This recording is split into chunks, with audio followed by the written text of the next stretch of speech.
વિદ્યાર્થી મિત્રો, આપણે સમાજશાસ્ત્રમાં બીજું પ્રકરણ ચલાવી રહ્યા છીએ. સમાજશાસ્ત્રના મૂળભૂત ખ્યાલો, વિભાવનાઓ. આપણે ત્રીજા ભાગમાં સામાજિક દરજ્જો અને ભૂમિકા વિશેની વાત કરેલી.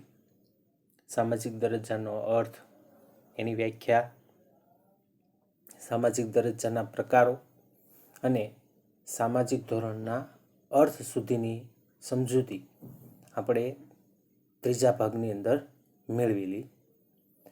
આજે આપણે ચોથા ભાગમાં સામાજિક ધોરણના લક્ષણોથી આગળ વધવાનું છે. પણ એ પહેલાં થોડું પુનરાવર્તન આપણે કરી લઈએ. સામાજિક ધોરણ વિશે આપણે એના લક્ષણો જોઈએ એ પહેલાં આપણે એનો અર્થ જોઈ ગયા છીએ. સામાજિક ધોરણ એટલે સમાજ જીવનની જુદી જુદી પરિસ્થિતિઓમાં વ્યક્તિઓ દ્વારા કરવામાં આવતા વર્તનની યોગ્યતા કે અયોગ્યતા નક્કી કરતા સામાજિક નિયમો. વ્યક્તિ જે વર્તન કરે છે એ યોગ્ય છે કે અયોગ્ય એ નક્કી કરતા સામાજિક નિયમોને સામાજિક ધોરણ કહેવાય.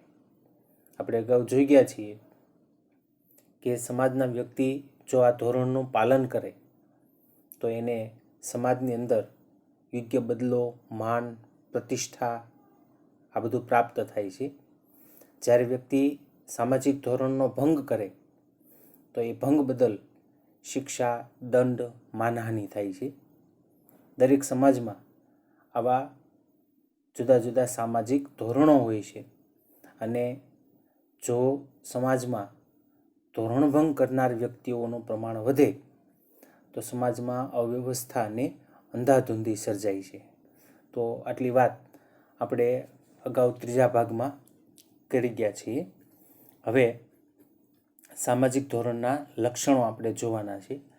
મુદ્દાસર પ્રશ્ન પૂછાય છે, મોટા સવિસ્તર પ્રશ્ન સ્વરૂપે સામાજિક ધોરણના લક્ષણો જણાવો. 5 લક્ષણો છે, આપણે એક પછી એક જોઈએ. તો પહેલું લક્ષણ, સામાજિક ધોરણના ઉદ્ભવની રીત. સામાજિક ધોરણ કઈ રીતે ઉદ્ભવે છે? તો એના ઉદ્ભવની 2 પ્રકારની રીત છે. સમાજની અંદર 2 પ્રકારના ધોરણો હોય છે. આપણે અગાઉ થોડી વાત એ સંદર્ભમાં કરી ગયા છીએ. લોકરીતિઓ, રિવાજો, પરંપરા એક એવા પ્રકારના ધોરણ હોય છે અને બીજા ધોરણમાં સરકારે બનાવેલા કાયદાઓ. તો આ 2 કઈ રીતે ઉદ્ભવે છે? તો પહેલા પ્રકારના જે સામાજિક નિયમો છે, ધોરણો છે, લોકરીતિઓ, રિવાજો, પરંપરા, આ બધા એવા પ્રકારના ધોરણ છે કે એને બનાવવા માટે કોઈ ખાસ આયોજન કરવામાં આવતું નથી. સ્વાભાવિક ક્રમની અંદર ચાલતો આપણો જે વર્તન વ્યવહાર છે એ વર્તન વ્યવહારમાંથી જ આવા ધોરણો ઉદ્ભવે છે. આપણે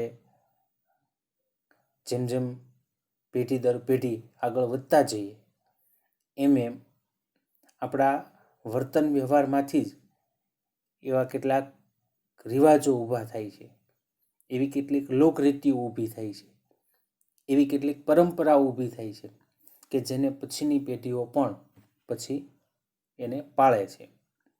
તો એના માટે કોઈ આયોજનની જરૂર પડતી નથી. લોકરીતિઓ, રિવાજો અને પરંપરા આ એવા પ્રકારના ધોરણ છે કે આપણા સ્વાભાવિક ક્રમમાં ચાલતા વર્તન વ્યવહારમાંથી એનો ઉદ્ભવ થાય છે. જ્યારે બીજા પ્રકારના આપણે વાત જે કરી, વિશાળ વહીવટી એકમ હોય, બેંક હોય, શિક્ષણ સંસ્થા હોય, રાજ્યના કાયદા, આ બધા એવા પ્રકારના ધોરણો છે કે એમના ઉદ્ભવ વૈચારિક આયોજન દ્વારા થતો હોય છે. એમના વિશે ચર્ચા વિચારણાઓ થાય અને એ ચર્ચા વિચારણાને આધારે કાયદાઓ બનતા હોય છે. તમે 9મા ધોરણમાં સામાજિક વિજ્ઞાનમાં કાયદો કેવી રીતે બને એ તમે ભણી ગયા છો. આપણા બંધારણને ધ્યાનમાં રાખી અને રાજ્યની વિધાનસભા અથવા કેન્દ્રની લોકસભા દ્વારા આયોજનપૂર્વક વિચારપૂર્વક કાયદાઓનું નિર્માણ થાય છે. એની આખી એક ખાસ પ્રક્રિયા છે જે તમે ભણી ગયા છો એટલે આપણે એની વાત કરતા નથી. ઘણા બધા આપણે ત્યાં કાયદાઓ છે. દાખલા તરીકે સ્ત્રી ભ્રૂણ હત્યા વિરોધનો કાયદો, દહેજ વિરોધી કાયદો. તો આ બધા કાયદા રાજ્યની વિધાનસભા અથવા તો લોકસભાની અંદર પસાર થઈ અને રાષ્ટ્રપ્રમુખ એના પર સહી કરે અને એ કાયદો બને છે. તો સામાજિક ધોરણના ઉદ્ભવની આ બે પ્રકારની રીતો છે.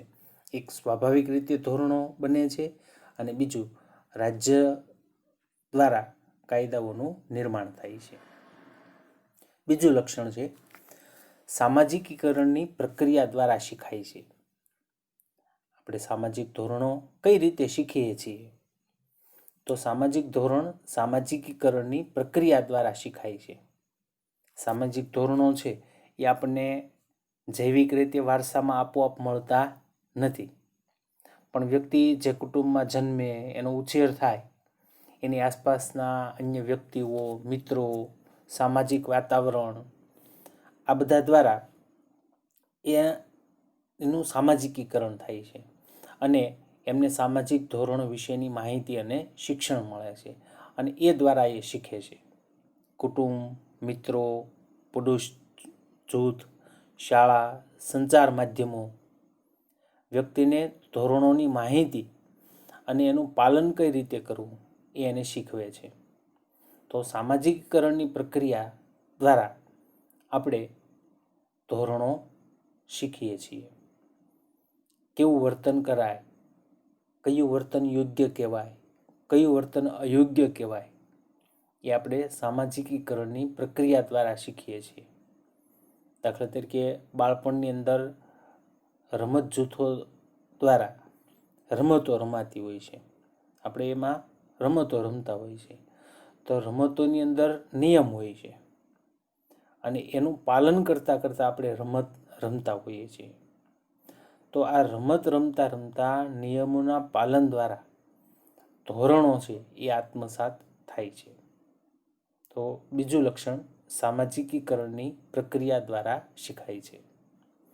ત્રીજું લક્ષણ સાંસ્કૃતિક મૂલ્યો સાથે સંબંધ. જેટલા સામાજિક ધોરણો બન્યા છે એ બધાને સાંસ્કૃતિક મૂલ્યો સાથે સંબંધ રહેલો છે. જુદા જુદા સમાજમાં સાંસ્કૃતિક મૂલ્યો અને એક જ સમાજના જુદા જુદા સમયના સાંસ્કૃતિક મૂલ્યો એમાં વિવિધતા હોય છે અને સાંસ્કૃતિક મૂલ્યોમાં વિવિધતા હોવાને કારણે સામાજિક ધોરણોમાં પણ વિવિધતા જોવા મળે. દાખલા તરીકે હિન્દુ સમાજમાં સ્ત્રી અને પુરુષના સંબંધો ઉપર મર્યાદા મૂકતા ધોરણો છે, જ્યારે આદિવાસીઓમાં એ અંગેના રિવાજો છૂટછાટભર્યા સ્વરૂપના છે, કારણ કે ત્યાં એના માટે કોઈ ધોરણો નથી. અગાઉના સમયમાં પુત્ર અને પુત્રીના લગ્ન નક્કી કરવાનો અધિકાર માત્ર માતા પિતાને હતો. અત્યારે વર્તમાનમાં આપણે જોઈએ છીએ કે વડીલો કે માતા પિતા સંતાનોના લગ્નની બાબતમાં હવે સંતાનોની ઈચ્છા અને પસંદગીને મહત્ત્વ આપતા થયા છે. તો સમાજમાં જે ધોરણો બને છે એને સાંસ્કૃતિક મૂલ્યો સાથે સંબંધ છે. આ મૂલ્યોમાં ફેરફાર થાય તો ધોરણો પણ બદલે છે. તો ત્રીજું લક્ષણ આપણે જોયું સાંસ્કૃતિક મૂલ્યો સાથે સંબંધ. ચોથું લક્ષણ સાર્વત્રિકતા અને વૈવિધ્ય. સાર્વત્રિકતા એટલે સર્વત્ર. સામાજિક ધોરણો સર્વત્ર જોવા મળે છે. તમે વિશ્વના કોઈ પણ દેશમાં જાઓ, બધી જ જગ્યાએ તમને ધોરણો જોવા મળે, બધી જ જગ્યાએ નિયમો જોવા મળે. કયું વર્તન યોગ્ય કહેવાય, કયું વર્તન અયોગ્ય કહેવાય, એના માટેના નિયમો વિશ્વના કોઈ પણ દેશમાં જાઓ તો ત્યાં જોવા મળે. એને સાર્વત્રિકતા કહેવાય. અને વૈવિધ્ય એટલે કે એમાં વિવિધતા હોય. ભારતમાં જેવા સામાજિક ધોરણો છે એવા અમેરિકામાં ન હોય, એમાં વૈવિધ્ય જોવા મળે. એટલે ચોથું લક્ષણ સાર્વત્રિકતા અને વૈવિધ્ય. દાખલા તરીકે રિવાજો, લોકનીતિ, ફેશન, શિષ્ટાચાર, રાજ્યના કાયદા, આ બધા વિવિધલક્ષી ધોરણો છે જે સમાજે જુદા જુદા હોઈ શકે. પાંચમું લક્ષણ વર્તનનું મૂલ્યાંકન અને સજા પદ્ધતિનું સ્વરૂપ. સામાજિક ધોરણ દ્વારા વ્યક્તિનું વર્તનનું યોગ્ય કે અયોગ્ય આ રીતે મૂલ્યાંકન થાય છે અને પ્રત્યેક ધોરણ સાથે એના ભંગ બદલ વિશિષ્ટ સજા પદ્ધતિ હોય છે. જો કોઈ ધોરણનો તમે ભંગ કરો છો તો એના માટે સજાની પદ્ધતિ પણ હોય છે. લોકરીતિ, રિવાજો, પરંપરાઓ આ બધા એવા ધોરણો છે કે જો વ્યક્તિ એનો ભંગ કરે તો એને હળવી અથવા અનૌપચારિક સજા પ્રાપ્ત થાય છે. જ્યારે રાજ્ય સરકારોએ, કેન્દ્ર સરકારે બનાવેલા કાયદા જેવા ધોરણનો જો ભંગ થાય તો અદાલત દ્વારા ઔપચારિક રીતે, સીધી રીતે દંડ, જેલ અને ફાંસી સુધીની સજા થઈ શકે. તો સમાજની આ ધોરણાત્મક વ્યવસ્થાને લીધે જ સમાજના સભ્યો વચ્ચે સંપર્ક વ્યવહાર અને સમાજમાં સ્થિરતા અને વ્યવસ્થા જોવા મળે છે. તો કુલ 5 લક્ષણો આપણે સામાજિક ધોરણના જોયા.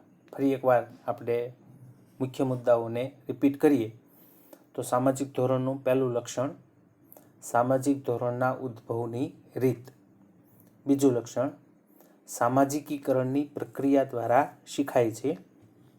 ત્રીજું લક્ષણ સાંસ્કૃતિક મૂલ્યો સાથે સંબંધ.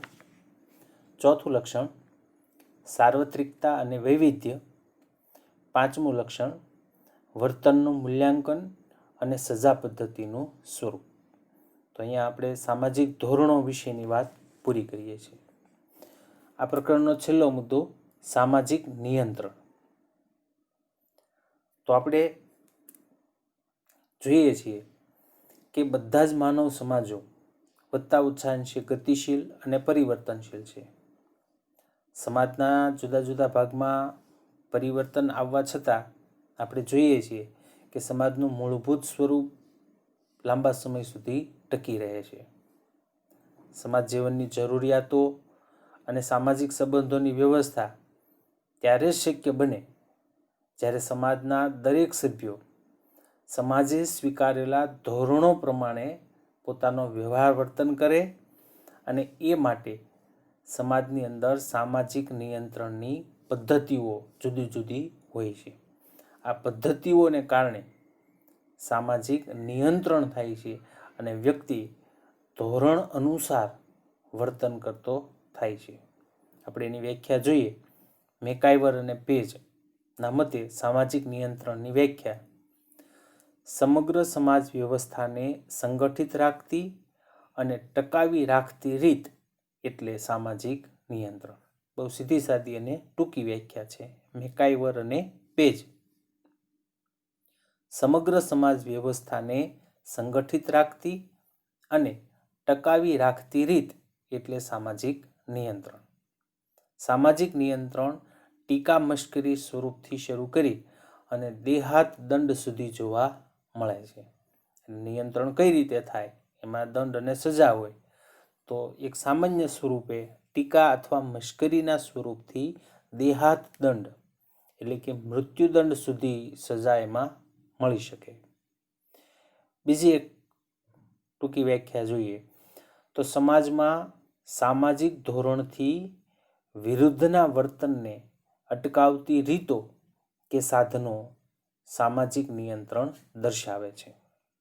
સમાજમાં સામાજિક ધોરણોથી વિરુદ્ધના વર્તનને અટકાવતી રીતો કે સાધનો સામાજિક નિયંત્રણ દર્શાવે છે. હવે આપણે જોઈએ સામાજિક નિયંત્રણના લક્ષણો. તો સામાજિક નિયંત્રણના 3 લક્ષણો છે.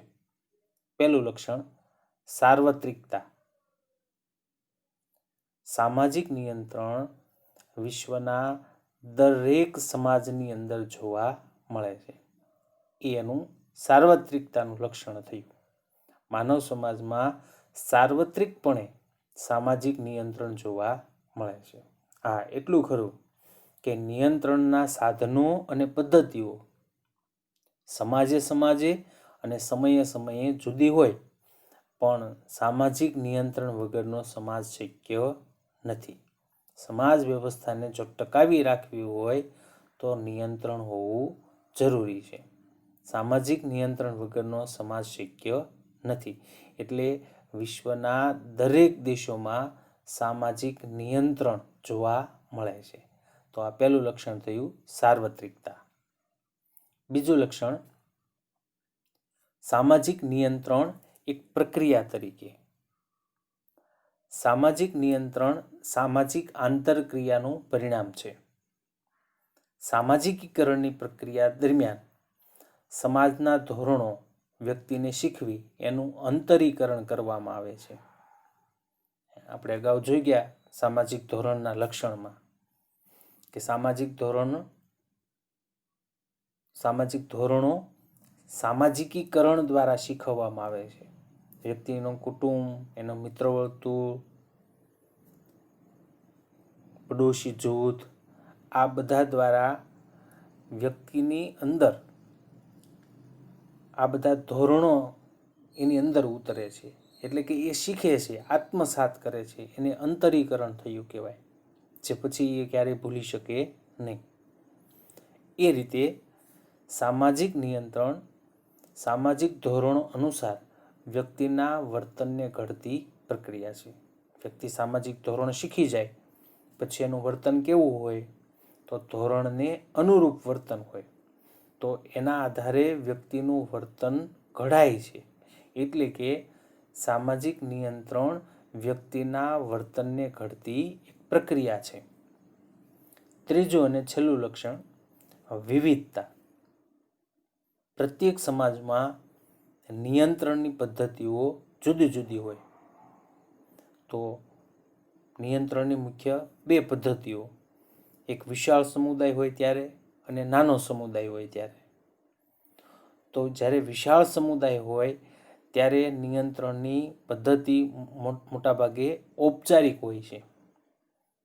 એમાં કાયદા હોય, વ્યાવસાયિક જૂથો, પોલીસ હોય, ન્યાયતંત્ર હોય, કેસ ચાલે, દંડ થાય, સજા થાય. તો વિશાળ સમુદાયની અંદર ઔપચારિક નિયંત્રણ પદ્ધતિ હોય છે. જ્યારે નાના સમુદાયો હોય એમાં મોટાભાગે અનૌપચારિક નિયંત્રણ હોય છે. રમત જૂથો, કુટુંબ, જ્ઞાતિ, ટીકા મશ્કરી, આ બધા સ્વરૂપે સામાજિક રીતે નિયંત્રણ થાય. દાખલા તરીકે કોઈ રિવાજો અથવા પરંપરાનો ભંગ કરે તો એને કંઈ જેલની સજા ન થાય, પણ સમાજમાં એની ટીકા થાય કે આ વ્યક્તિએ આવી પરંપરાનો ભંગ કર્યો. આખા ગામમાં એની વાતો થાય. તો એ અનૌપચારિક નિયંત્રણ થયું કહેવાય. લોકશાહી સમાજ અને આપખુદશાહી સમાજ એમાં સામાજિક નિયંત્રણની પદ્ધતિ જુદી જુદી હોય છે. આપણે દેશમાં લોકશાહી છે તો એમાં લોકોને ન્યાય મેળવવાની પૂરતી તક હોય છે. અદાલતની અંદર એ પોતાનો કેસ રજૂ કરી શકે, વકીલ રાખી શકે અને અદાલત એને ન્યાય આપે. પણ જ્યાં આપખુદશાહી હોય, સરમુખત્યારશાહી હોય, એક વ્યક્તિનું શાસન હોય, ત્યાં એ જ રીતે થાય. એટલે ત્યાં સામાજિક નિયંત્રણની પદ્ધતિ જુદી હોય છે. તો ત્રીજું લક્ષણ આપણે જોયું વિવિધતા, કે પ્રત્યેક સમાજમાં નિયંત્રણની જુદી જુદી પદ્ધતિ હોય. વિશાળ સમુદાય હોય ત્યાં ઔપચારિક નિયંત્રણ હોય અને નાના સમુદાય હોય ત્યાં અનૌપચારિક નિયંત્રણ હોય. ઉપરાંત લોકશાહી અને આપખુદશાહી સમાજમાં પણ સામાજિક નિયંત્રણની પદ્ધતિ જુદી હોય છે. તો એક સામાજિક વિજ્ઞાન તરીકે સમાજશાસ્ત્રને પોતાના મૂળભૂત ખ્યાલો છે. આ પ્રકરણની અંદર આવા કેટલાક મૂળભૂત ખ્યાલો કે વિભાવનાનો આપણે પરિચય મેળવ્યો. સમાજ, સમુદાય, સામાજિક દરજ્જો અને ભૂમિકા, ધોરણો અને સામાજિક નિયંત્રણ, આવા ખ્યાલ, એની લાક્ષણિકતા, આ બધું આપણે આ પ્રકરણની અંદર ભણ્યા, જાણ્યા, સમજ્યા. આ ખ્યાલને તમે વિગતે સમજશો તો સમાજશાસ્ત્ર વિષયનું મહત્ત્વ અને એનો ઉપયોગ પણ તમને સમજાય છે. આ ઉપરાંત સમાજ વ્યવસ્થા અને સમાજના રચનાતંત્રને આપણે હવે પછીના એકમની અંદર સમજવાનો પ્રયત્ન કરશું. તો અહીંયા આપણે બીજું પ્રકરણ પૂરું કરીએ છીએ. આ આપણે જે આજે 2 મુદ્દા પૂરા કર્યા, સામાજિક ધોરણના લક્ષણો અને સામાજિક નિયંત્રણ વિશે, તો એમાંથી હોમવર્ક આપણે સાંજના 1-2 વાક્યના પ્રશ્નો મૂકશું. ઉપરાંત આખું પ્રકરણ આપણું પૂરું થાય છે.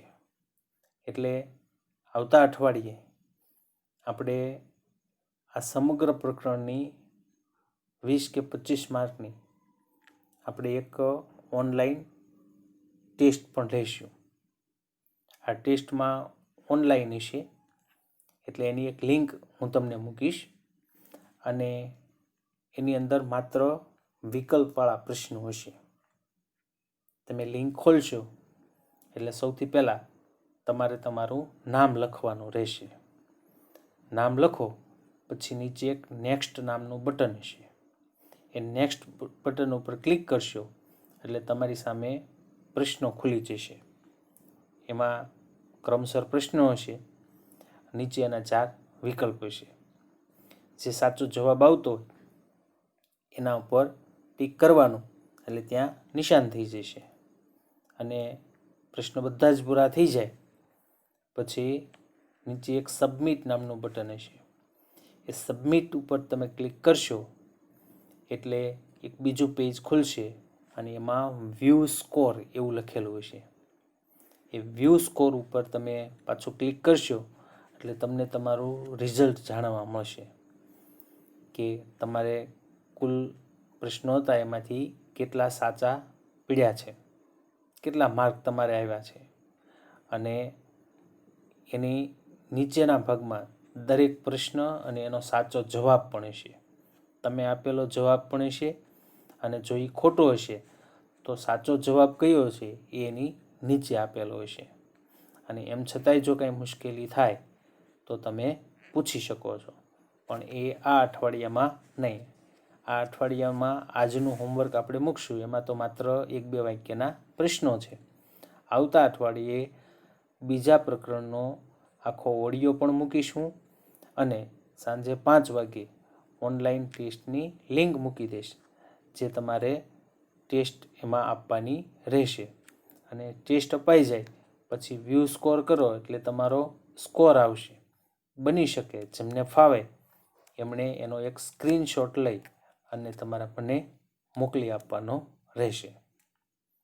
કંઈ ન સમજાય, ગૂંચવાડો થાય તો તમે મને ફોન કરી શકો છો. તો આજે આપણે અહીંયા સુધી રાખીએ છીએ.